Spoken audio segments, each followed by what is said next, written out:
నమస్కారం అందరికీ. మరో 3 రోజుల్లో మన దేశంలోనే అతి పెద్ద పండగ జరగబోతోంది. మరీ ముఖ్యంగా మన తెలుగు వాళ్ళకి. నీ ఆచార వ్యవహారాలకి, కులమతాలకి, భాషలకి, సాంప్రదాయాలకి అతీతమైన పండగ, అందరం కలిసి జరుపుకోవాల్సిన పండగ జరగబోతోంది. ఓట్ల పండగ జరగబోతోంది. ఈ పండగలో నువ్వు ఓటు వేసి పాలు పంచుకోవడమే. అయితే మిగతా పండగల్లాగా మనం నలుగురు బంధువులతో పిండి వంటలతో పూజ కార్యక్రమాలు చేసుకొని నిర్వహించుకునే పండగ కాదు. ఇది కొంచెం డిఫరెంట్. ఇలాంటి పండుగలు మనకు కొన్నే ఉంటాయి. అందులో ఇది అతి ముఖ్యమైన పండగ. ఓటు హక్కును వినియోగించుకోవడమే ఈ పండుగలో పాలు పంచుకోవడం. నువ్వు ఓటు వేసే ముందు కొన్ని విషయాలు నువ్వు గమనించి అర్థం చేసుకొని ఓటు వినియోగించుకో. ఏంటా విషయాలు? ఇప్పుడు జరిగే ఈ పండగ మన దేశానికి మిగతా ప్రపంచానికి మధ్య. ఎందుకు ఈ మాట చెప్పినా అంటే, ఈ పర్టిక్యులర్ ఎలక్షన్ అనేది కేవలం అంతర్గతంగా ఉన్న పార్టీల మధ్య మాత్రమే కాదు. చాలా అంతర్జాతీయ శక్తులు వాళ్ళ ప్రయత్నాల్లో ఉన్నారు. ఎందుకు అలా ఉన్నారు అంటే, గతంలో మన దేశం ఎప్పుడు బాంచందొర అనే పొజిషన్లోనే ఉన్నది. శాసించే పొజిషన్లో ఎప్పుడు లేదు. ఇప్పుడు మనకు ఆ అవకాశం ఉంది.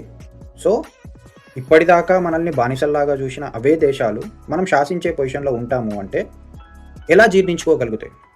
వాళ్ళు ఖచ్చితంగా ఆపడానికి ప్రయత్నం చేస్తున్నారు.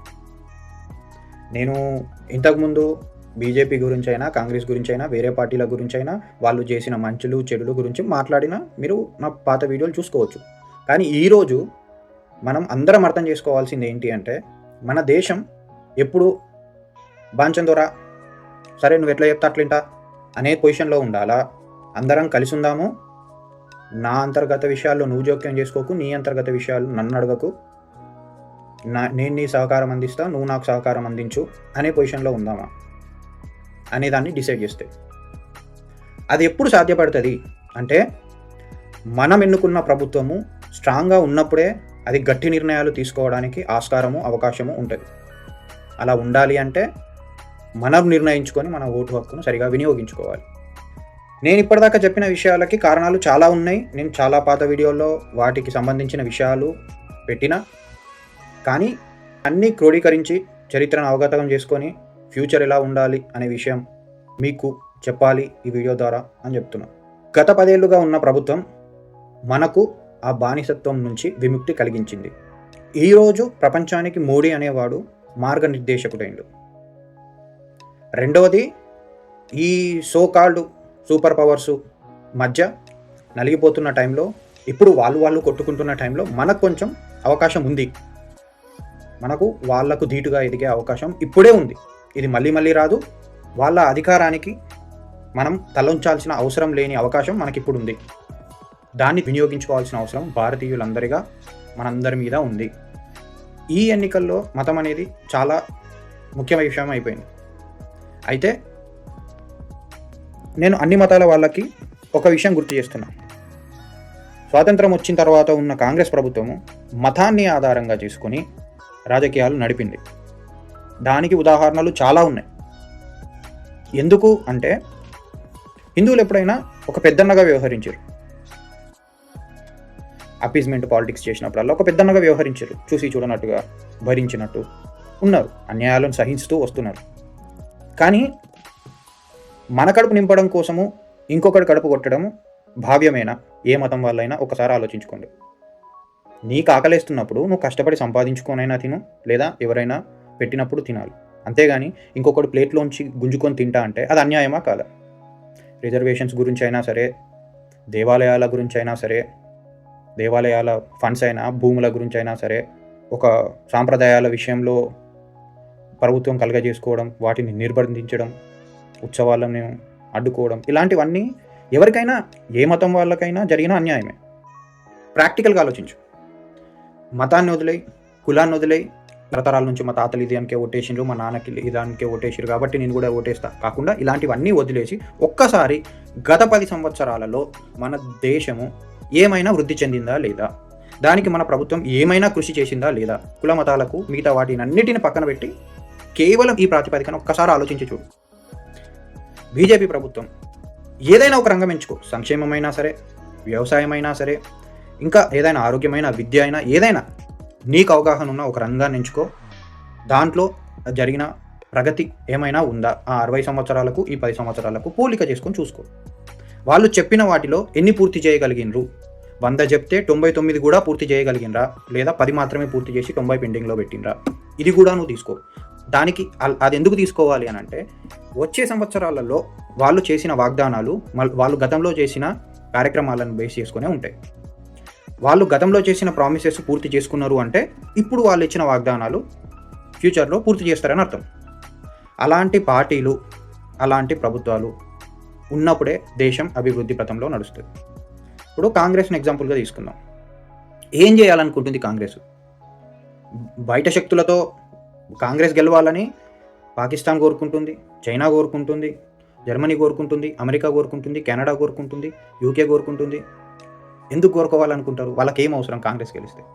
ఇది కూడా ఒకసారి ఆలోచించండి. సరే, బయట విషయాలు తర్వాత, లోపల వాళ్ళ మేనిఫెస్టోని ప్రాతిపదికనే తీసుకొని మాట్లాడుకుంటే, వాళ్ళు చెప్పిన ఒక 5 ప్రధానమైన, నిరుద్యోగులకి ₹1,00,000 ఇస్తామని చెప్పడమైనా, మహిళలకి ₹1,00,000 ఇస్తామని చెప్పడమైనా, లేకపోతే ఇంకా మిగతా ఒక 5 గ్యారంటీలు, వీటిని బడ్జెట్ రూపంలో, అంటే వాటికి అయ్యే బడ్జెట్ ఎంత అని లెక్కేసుకుంటే దాదాపుగా 15 నుంచి 18 లక్షల కోట్ల వ్యయం అవుతుంది.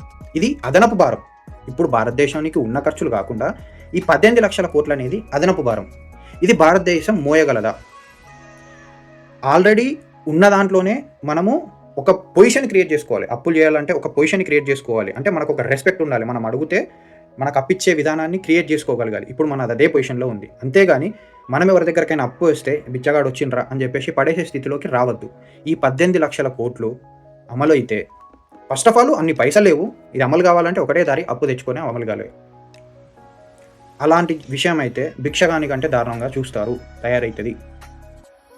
నేను ఒక్కొక్కటి విడమర్చి నేను ప్రీవియస్గా నేను చెప్పిన మళ్ళీ చెప్తున్నా. 18 లక్షల కోట్ల వ్యయం అదనపు భారం, మన బడ్జెట్లో సగం కంటే ఎక్కువ. దీనివల్ల దేశం అభివృద్ధి చెందుతుందా? ఆర్థికంగా అయినా సరే, సామాజికంగా అయినా సరే, ఇవన్నీ ఆలోచించాలి. మీకేమైనా అర్థం కాకపోతే, మీరు ఎవరికైనా ఇంత ఎకనామీ మీద అవగాహన లేని వాళ్ళు ఉంటే, ఎవరికైనా చదువుకున్న వాళ్ళకి నిజమేనా ఈ అబ్బాయి చెప్పిన విషయం 18 లక్షల కోట్ల అదనపు భారం పడుతుందా ఈ కాంగ్రెస్ ఇచ్చిన వాగ్దానాల వల్ల అని ఒకసారి అడిగి చూడండి. లేదా నాకే మెసేజ్ చేయండి, నేను కూడా ఎట్లయితుంది అనేది నేను ఎక్స్ప్లెయిన్ చేస్తాను. ఈరోజు వచ్చే ఆ ఫ్రీల కోసం ఆశపడి తప్పుడు పార్టీలకు ఓటేసినప్పుడు మన ఫ్యూచర్ జనరేషన్స్ బాధపడతాయి. మా తాతలో లేకపోతే మా తండ్రిలో చేసిన చాలా తప్పుల వల్ల ఇప్పుడు మేము ఈ దేశంలో అన్ని మిగతా దేశాల్లో, చైనా మనతోనే స్టార్ట్ అయింది, మనకంటే ఒక 20 సంవత్సరాల ముందు వాళ్ళు లిబరలైజేషన్ చేసిండ్రు, క్యాపిటలైజేషన్ చేసారు. వాళ్ళు మనకంటే చాలా ముందుకు వెళ్ళిపోయారు. ఒక 20 సంవత్సరాల ముందే, అంత పెద్ద గ్యాప్ ఏం కూడా లేదు. వాళ్ళు 1970లో చేసారు, మనం 1990లో స్టార్ట్ చేసినాం. ఈ 20 సంవత్సరాల గ్యాప్లో మనకు వాళ్ళకు దాదాపు 5 గ్యాప్ వచ్చింది.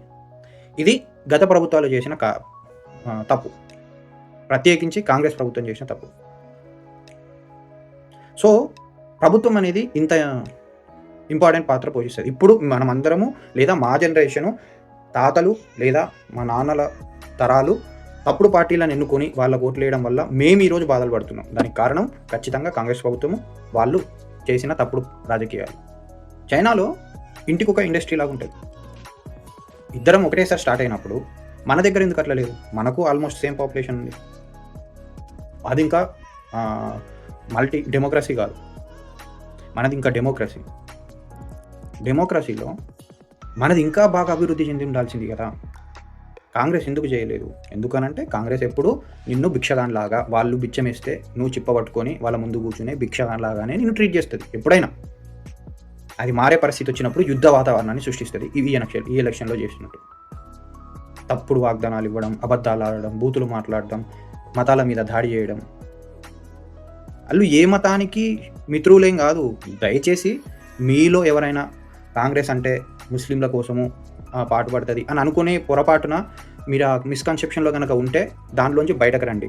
ముస్లింలకైనా, హిందువులకైనా, సిక్కులకైనా, వేరే ఏ మతాల వారికైనా కాంగ్రెస్ చేసినంత అన్యాయం ఇంకెవరు చేయలేదు.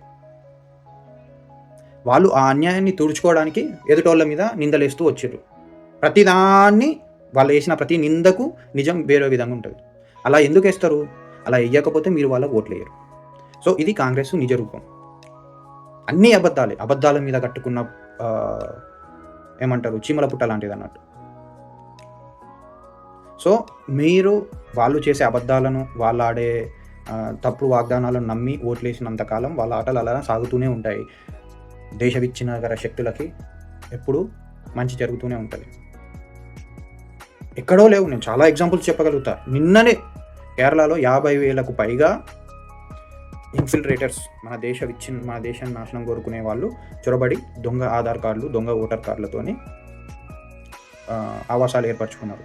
బంగ్లాదేశ్ నుంచి వచ్చిన చొరబాటుదారులు మన బెంగాల్లో, జార్ఖండ్లో సిద్ధంగా ఉన్నారు. వాళ్ళు కూడా అవే దొంగ ఓట్లతో బోగస్ ఆధార్ కార్డు తయారు చేసుకొని పంజాబ్లో దిగుమతి అయ్యే డ్రగ్స్ అయితేనేమి, మణిపూర్లో దిగుమతి అయ్యే డ్రగ్స్ అయితేనేమి, ఆంధ్రప్రదేశ్లో వచ్చే డ్రగ్స్ అయితేనేమి, దేశం నలుమూలల అందరూ బయట నుంచి మన దేశంలో నలుమూలల మన శత్రువులు మన మధ్యలోనే ఉన్నారు.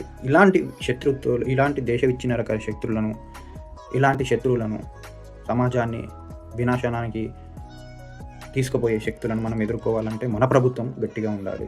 అలాంటి దృఢమైన ప్రభుత్వానికి మనం సహకరించాలి. ఆ సహకారం మీ ఓటు వల్ల మాత్రమే సాధ్యమవుతుంది. నేను చెప్పిన ప్రతిదానికి డీటెయిల్డ్గా ఎక్స్ప్లెనేషన్స్ నేను తర్వాత ఇస్తాను. అంత టైం లేదు కాబట్టి, ఈ 3 రోజులే ఉంది కాబట్టి ఈ విధంగా వీడియో చేసి చెప్తున్నా. ఒకవేళ నేను మాట్లాడిన దాంట్లో ఏదైనా ఒక చిన్న మిస్టేక్ కనుక ఉంటే కూడా నన్ను క్షమించండి.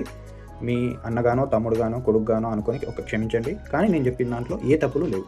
అంటే నేను ఎవరిని కించపరిచే ఉద్దేశంగా చెప్పలేదు. ప్రభుత్వాల పరంగా వాళ్ళు చేసిన తప్పుల ఒప్పుల గురించి మాట్లాడడానికి ప్రయత్నం చేసినాం. కాబట్టి మనం మన దేశ అభివృద్ధికి మన వంతు సాయంగా ఉడతా భక్తిగా పాటుపడదాం. జై హింద్.